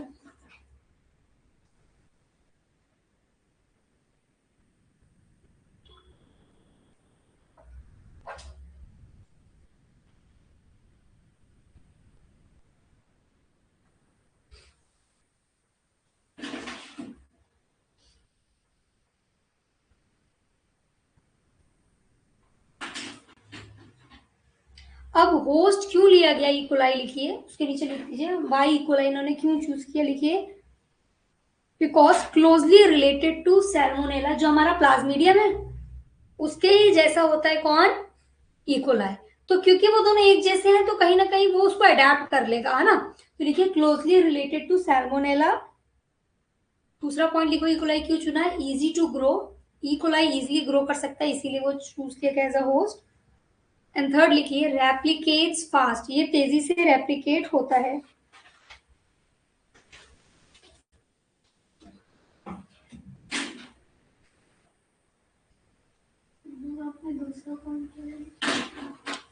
Easily grow, similar to क्या कहते हैं सैल्मोनेला। हो गया।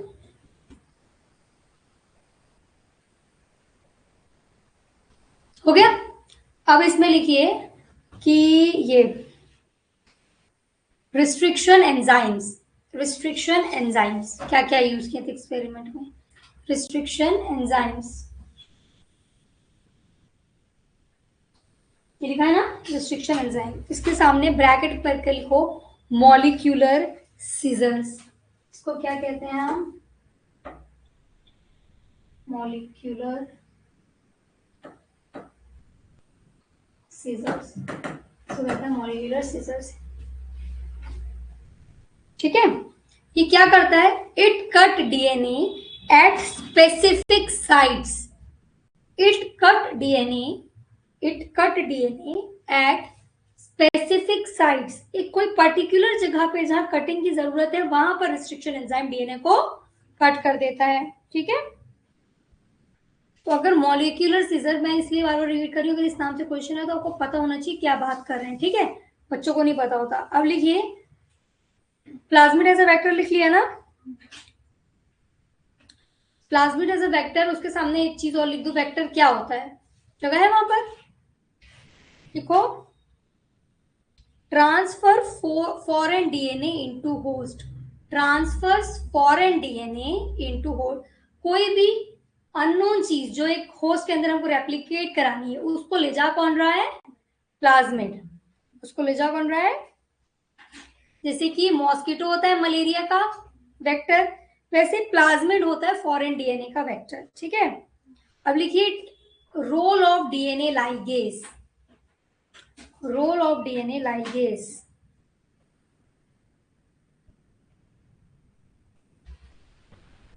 हो गया। लिखो it joins cut DNA fragments, जो कटेड एंड है उनको ये ज्वाइन करेगा, it joins cut DNA fragments and seals DNA ends. इसको क्या कहते हैं, ब्रैकेट में लिखो मॉलिक्यूलर ग्लू, इसको कहते हैं molecular glue. DNA ligase joins the cut DNA fragments and seals the DNA ends, और इसको हम कहते हैं मॉलिक्यूलर ग्लू, एपोस्ट्रोफी में लिख लो। अब लिखिए फॉर्मेशन ऑफ रिकॉम्बिनेंट डीएनए, कैसे बन रहा है recombinant DNA, formation of recombinant DNA.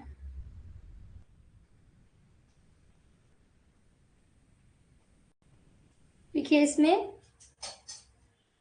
When antibiotic resistant genes, ARG भी लिख सकते हैं शॉर्ट में, आपको पता है क्या होता है, When ARG is linked with plasmid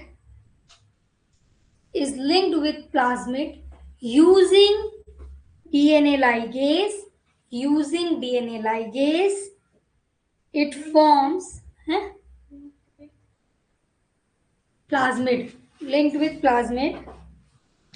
Using DNA ligase, it forms new DNA molecule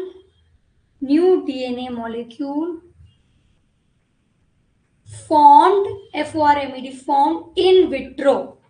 Formed in vitro. अब बताओ इन विट्रो का मतलब क्या होता है? कल ही पढ़ा हमने, ये बॉडी में नहीं हो रहा, होस्ट के अंदर नहीं हो रहा, बाहर कर रहे हैं ये चीज। तो लिखिए forms new DNA molecules in vitro. This is called as recombinant DNA.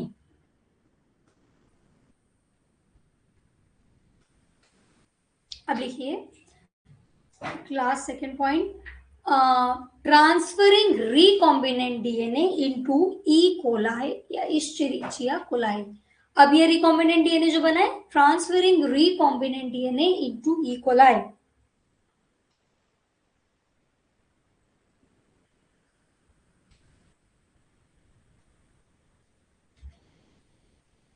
अब लिखिए इसमें, in E coli recombinant DNA replicates and makes multiple copies. तो सिर्फ आप ये लिख सकते हो, इकरा को छोड़ के बाकी सब ये लिख सकते हैं। ई कोलाई के अंदर क्या हो रहा है? रेप्लिकेशन एंड मेकिंग ऑफ, या फिर डीएनए क्लोनिंग, है ना। और तुम लिखो in E. coli recombinant DNA replicates and make multiple copies. In E. coli recombinant DNA replicates and make multiple copies,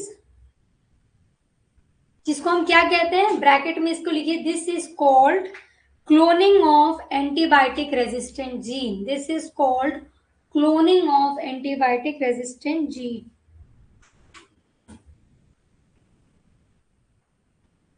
तो अगर तीन बेसिक ये जेनेटिक मॉडिफिकेशन की टेक्निक देखिए तो क्या है? सबसे पहले आइडेंटिफाई करो जीन ऑफ इंटरेस्ट, जो रिक्वायर्ड, जिसका आपको प्रोडक्शन करना है उसको आइडेंटिफाई करिए, ठीक है।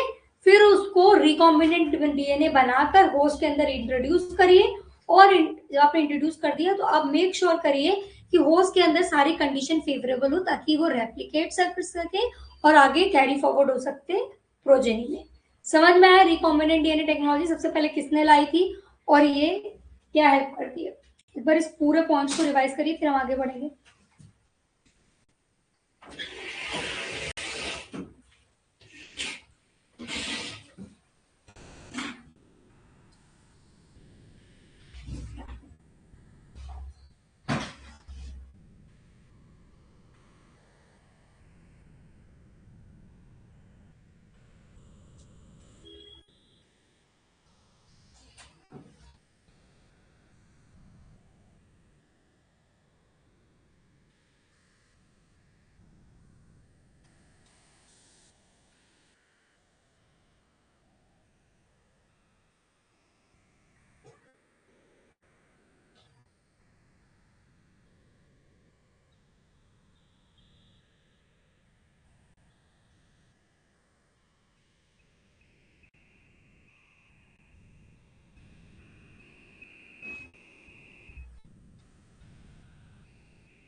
किसी को एनसीईआरटी है?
चलिए हम पढ़ेंगे। हमारा टॉपिक है large scale production, upstream and downstream processing. मतलब किस तरीके से, अब हमने प्रोडक्ट तो बनाना सीखा, अभी एक्चुअली कल की क्लास में ये पूरे स्टेप्स हैं इनको और डिटेल में पढ़ाऊंगी। अभी फ्रेमवर्क मिल गया ना कैसे बन रहा है।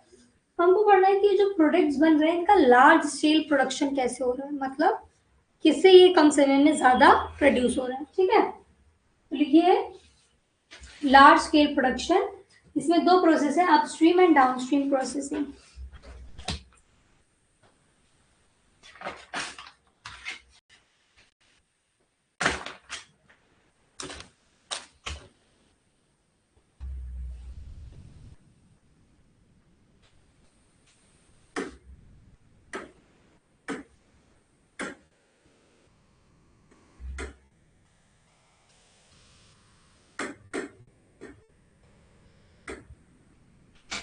क्या ये मुझे रिवाइज करने की जरूरत है रिकॉम्बिनेंट डीएनए कैसे बना है?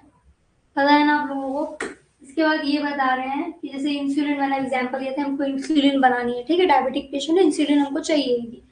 तो ये कैसे बन रहा है? रिकॉम्बिनेंट डीएनए टेक्निक से बन रहा है, होस्ट में डाल रहे हैं और फिर हमारा इंसुलिन प्रोड्यूस हो रहा है, ट्रांसफॉर्म सेल बन रही है। अब ये बता रहे हैं इंडिया में इतने मिलियंस लोग डायबिटिक हैं, तो यार एक इंसुलिन बना के तो कोई फायदा नहीं है, 10 इंसुलिन बना के तो फायदा नहीं है, हमें तो मिलियंस ऑफ चाहिए।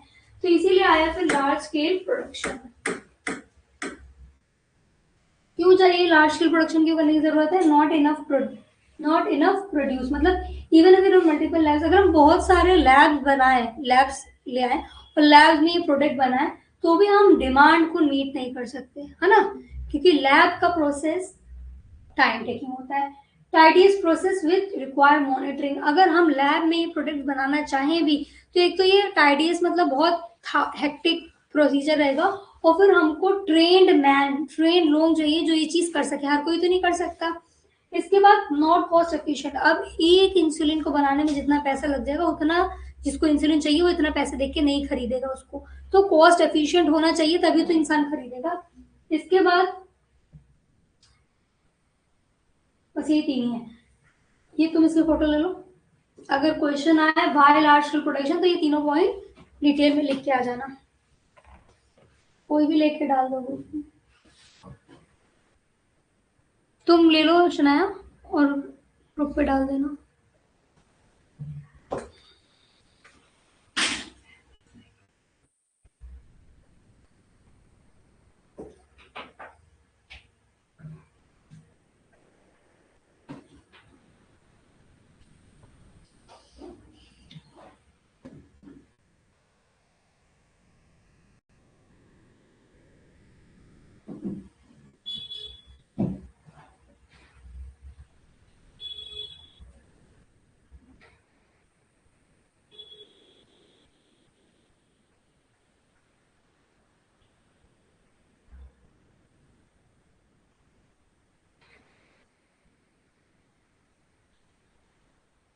तुम हो नहीं ना ग्रुप पे अभी, तुम इसको ऐड कर लेना, ठीक है। चलो, चलिए अब हम पढ़ेंगे अबाउट लार्ज स्केल प्रोडक्शन कैसे किया जाता है। तो हेडिंग डालिए अपस्ट्रीम प्रोसेसिंग। अब ये आया इंपॉर्टेंट पॉइंट, अपस्ट्रीम प्रोसेसिंग क्या होती है, कैसे करते हैं।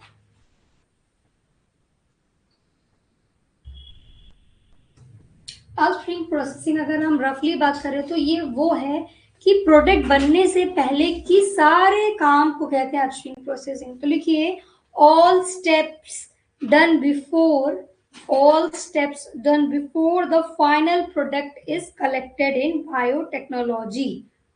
All steps done before the final product is collected in biotechnology.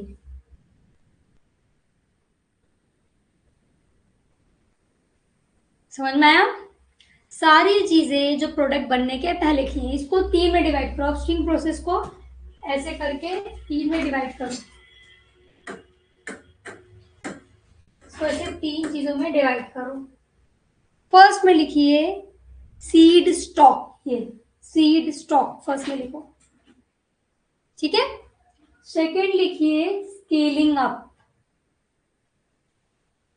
Second लिखिए स्केलिंग अप, और थर्ड लिखिए बायो रिएक्टर्स, थर्ड लिखिए बायो रिएक्टर्स।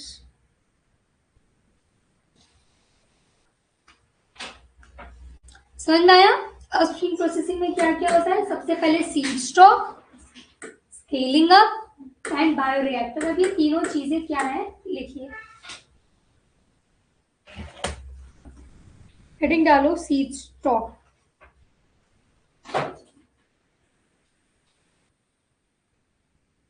सीड स्टॉक का मतलब है, लिखिए construction of recombinant DNA. Recombinant DNA को बनाने की टेक्निक को, बनाने को क्या कहते हैं? Seed stock, construction of recombinant DNA. अब कंस्ट्रक्शन कैसे होगा, इसके नीचे लिखिए कंस्ट्रक्शन कैसे होगा। Desired gene cut, desired gene को हमने कट किया, लिखो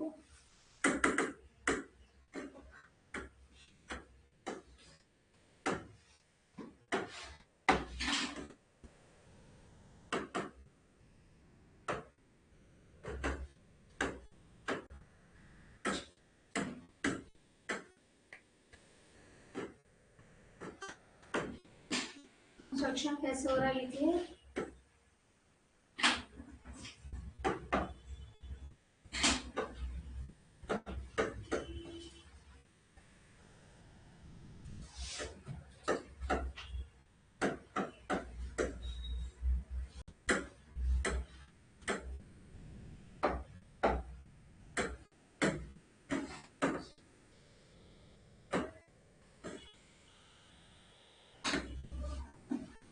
वेक्टर और डिजायर्ड जीन को हमने कट करके ज्वाइन किया है ना, इससे क्या बनाना हमारा रिकॉम्बिनेंट डीएनए। ठीक है, सेकंड लिखिए सीड स्टॉक में। सीड स्टॉक वर्ड सिर्फ समझ में आया, कुछ पेड़ पौधा मत लिख के आना इसमें। सीड स्टॉक में क्या होता है? सीड स्टॉक मतलब रिकॉम्बिनेंट डीएनए को बनाने को हम कहते हैं, और किस प्रोसेस में? अपस्ट्रीम प्रोसेसिंग में, जब हमको कोई चीज एक लार्ज स्केल में बनानी है ना। अब इसमें सेकंड पॉइंट लिखिए गेटिंग होस्ट रेडी। सेकंड क्या होगा इसमें फीड स्टॉक में? Getting host ready. Getting host ready मतलब अब रिकॉम्बिनेंट डीएनए बन गया, अब होस्ट को हम रेडी करेंगे ताकि इसमें इंसर्ट करें, है ना। गेटिंग होस्ट रेडी में लिखिए DNA inserted into E coli, bracket में होस्ट लिख लेना, DNA inserted into E coli, या recombinant DNA inserted into E coli.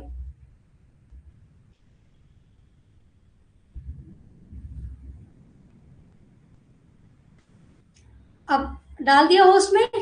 अब आप लिखिए जब होस्ट में चला जाएगा तो इसको किस पे ग्रो करेंगे? इसके नीचे एक पॉइंट लिख लो, ग्रोन ऑन कल्चर प्लेट।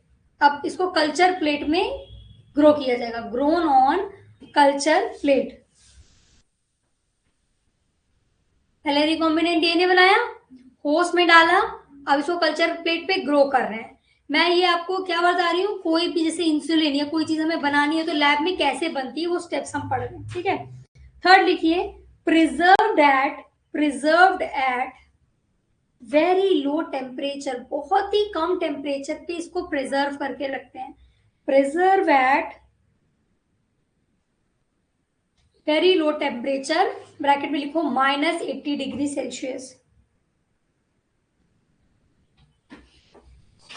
अगर क्वेश्चन आए कि सीड स्टॉक किस टेम्परेचर पे स्टोर किया जाता है तो वो है -80 डिग्री सेल्सियस, इसको अंडरलाइन करो। अब लिखिए seed stock is stored at -80 degree Celsius to prevent mutation and contamination. आप इसको शॉर्ट में लिखना चाहते हो तो आप लिख लीजिए, मैं इकरा की वजह से डिटेल में बता रही हूँ कि सीड स्टॉक को -80 डिग्री सेल्सियस पे स्टोर किया जाता है ताकि इसमें किसी तरीके की कंटेमिनेशन ना हो और म्यूटेशन ना हो, to preserve it from mutation and contamination. ठीक है, तो पूछा जाए कि -80 डिग्री सेल्सियस पे हम सीड स्टॉक को क्यों रख रहे हैं? ताकि इसमें कोई कंटेमिनेशन नहीं हो और कोई म्यूटेशन नहीं हो, रिकॉम्बिनेंट डीएनए जो हमने बनाया है वो वैसे का वैसे ही रहे। तो ये बहुत इंपॉर्टेंट है ना। तो हमने लार्ज स्केल प्रोडक्शन में अपस्ट्रीम प्रोसेसिंग चालू करी। अपस्ट्रीम प्रोसेसिंग में सबसे पहला हमने पढ़ा सीड स्टॉक। सीड स्टॉक क्या होता है? रिकॉम्बिनेंट डीएनए बनाना। ये कैसे बनता है? जीन ऑफ इंटरेस्ट को मिलाना है प्लाज्मिड के साथ, फिर होस्ट को रेडी करना है ताकि होस्ट में ये इंसर्ट किया जाए, और फिर होस्ट के अंदर किसी न्यूट्रिटिव मीडियम में इसको ग्रो किया जाएगा, और फिर एक बहुत ही लो टेम्परेचर जैसे कि -80 डिग्री सेल्सियस पे हम इसको प्रिजर्व कर लेंगे ताकि ये किसी भी तरीके के कंटेमिनेशन इसमें ना हो और म्यूटेशन ना हो। ठीक है, यहाँ हमारा सीड स्टॉक खत्म हुआ। अब सेकेंड लिखिए स्केलिंग अप। स्केलिंग अप क्या लिखिए? Scaling up.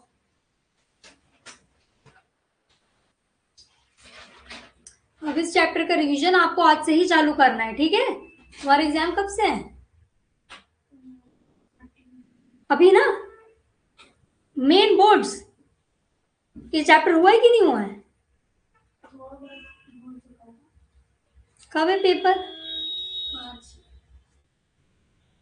तो ये अभी 13 फरवरी को क्या है? अच्छा 13 तारीख को बायो है। हाँ सॉरी, मार्च में बायो है। बाकी चैप्टर्स हो गए हैं? कौन कौन से बचे हैं? बस ये बायोटेक्नोलॉजी है और वो organism and population, human health and disease, और वो बाकी अच्छे से पढ़ो। ठीक है, और ये बस जो पढ़ रही हो आज ही रिवाइज कर लेना, टाइम थोड़ी रिवीजन का तुम्हारे पास, आज ही याद कर लेना बस इसे हमें। चलो मैं जल्दी जल्दी कराऊंगी। स्केलिंग अप लिखिए, स्केलिंग अप में क्या होता है? स्केलिंग अप में अब ये कल्चर बन गया, कल्चर मीडिया पे हमने ग्रो करा, इकोलाई को प्रिजर्व करके रख दिया। इसमें क्या हुआ लिखिए, culture introduce into fresh media, culture introduce into fresh media. मैंने प्रिजर्व करके एक चीज रख दी है, अब मैं उसको निकाल के फ्रेश मीडिया पे ट्रांसफर करूंगी, ठीक है। तो culture preserve into, sorry, culture introduce into fresh media.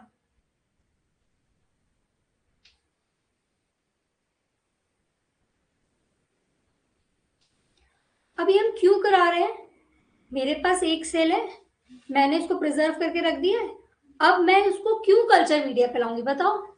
ताकि मैं 1 से 10 सेल बना सकूं। वो तो इन्होंने प्रिजर्व, आपने देखे सीड्स बैंक में सीड्स प्रिजर्व करके रख देते हैं, मतलब चीज खाना जो बेसिक है, चाय बनाने की चाय पत्ती प्रिजर्व करके रख दी है, वैसे ही प्रोडक्ट बनाने के लिए इन्होंने सीड स्टॉक में क्या करा, जो प्रोडक्ट है उसको प्रिजर्व करके रख दिया। अब जो हमको बनाना है तो क्या कर रहे हैं, स्केलिंग अप में क्या हो रहा है, इसको फ्रेश मीडिया पे ला रहे हैं और फिर ये यहाँ तेजी से बढ़ेगा। क्यों, क्या कर रहे हैं इसमें लिखिए, culture media introduce into fresh media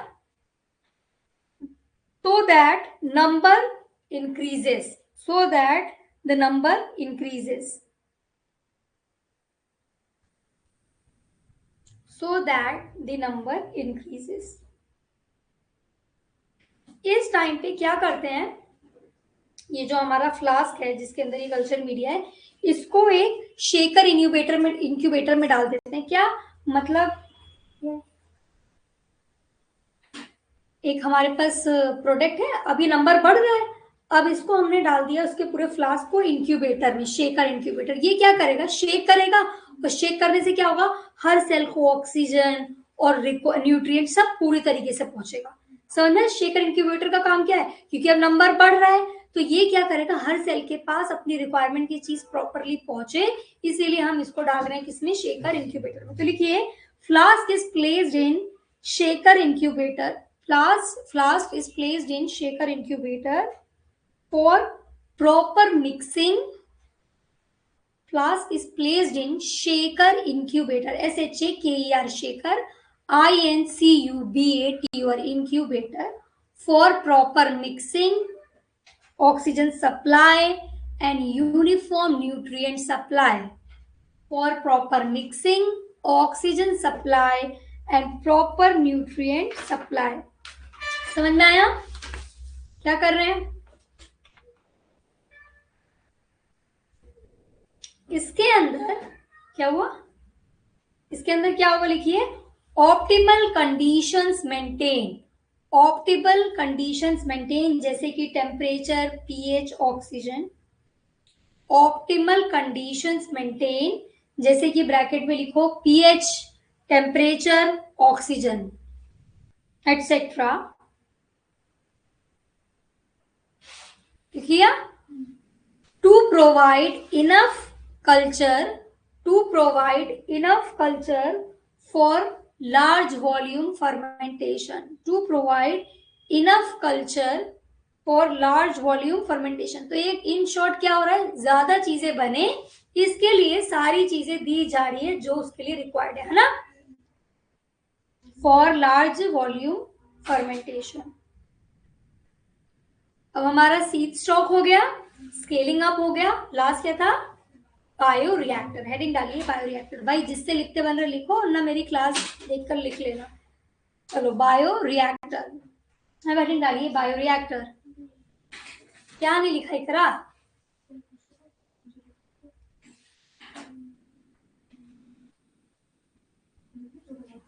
bio reactor क्या होता है लिखिए, bio reactor, These are vessels, ये ऐसे कंटेनर है, ऐसे वेसल्स, ऐसे बर्तन है एक तरीके से। These are vessels where biological reaction occurs, where biological reactions occur।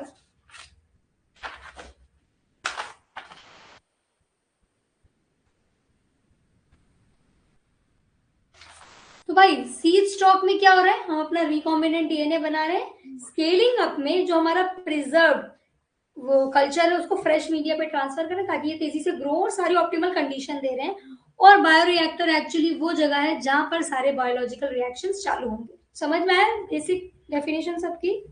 चलो लिखो, हियर रॉ मटेरियल या फिर in bioreactor raw material biologically convert into products in क्या कहते हैं, here raw material biologically convert into products. फिर हम चाय का एग्जांपल देंगे। चाय पत्ती है, मैंने इसको प्रिजर्व करके रख लिया, ठीक है। अब इसके बाद मैंने हीट लाई, स्केलिंग अप वाला प्रोसेस क्या है, फ्रेश मीडिया पे लाया, और जो हमारा पैन है वो एक बायो रिएक्टर है जिसके अंदर हम सारी चीजें डाल करके वो सारे प्रोसेस चालू करेंगे, ठीक है। तीनों वर्ड समझ में? सीड स्टॉक क्या है, स्केलिंग अप क्या है, बायोरिएक्टर क्या है, और ये सब लार्ज स्केल प्रोडक्शन के अप स्केलिंग प्रोसेस में आता है, ठीक है। समझ में आया? बायोरिएक्टर तो बहुत बड़ा टॉपिक है। क्या टाइम हो रहा है? 29। थोड़ा सा लिख लो, बाकी टाइप्स कल पढ़ा देंगे। In bioreactor microbe convert substrate into substrate मतलब रॉ मटेरियल जिसकी बात हो रही है ना। In bioreactor microbes convert substrate into proteins, enzymes and vitamins. Proteins, enzymes and vitamins. अब बायोरिएक्टर ना सिर्फ माइक्रोब के लिए नहीं होता है, इसमें प्लांट सेल भी डाल सकते हैं, एनिमल सेल भी डाल सकते हैं। तो बहुत इंपॉर्टेंट, अगर इस पे ट्रिकी क्वेश्चन आए बायोरिएक्टर किसके लिए काम करता है, तो आप ये नहीं याद करना कि यार ये तो बायोटेक्नोलॉजी में यूज हुआ था, तो इसमें से माइक्रोब्स काम करके नहीं, इसमें प्लांट सेल भी यूज हो सकती है, एनिमल सेल भी यूज हो सकती है बायोलॉजिकल प्रोसेस के लिए, ठीक है।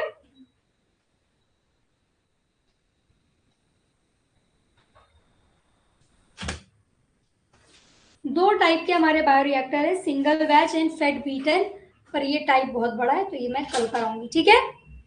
तो टाइप ऑफ बायोरिएक्टर हम कल पढ़ेंगे।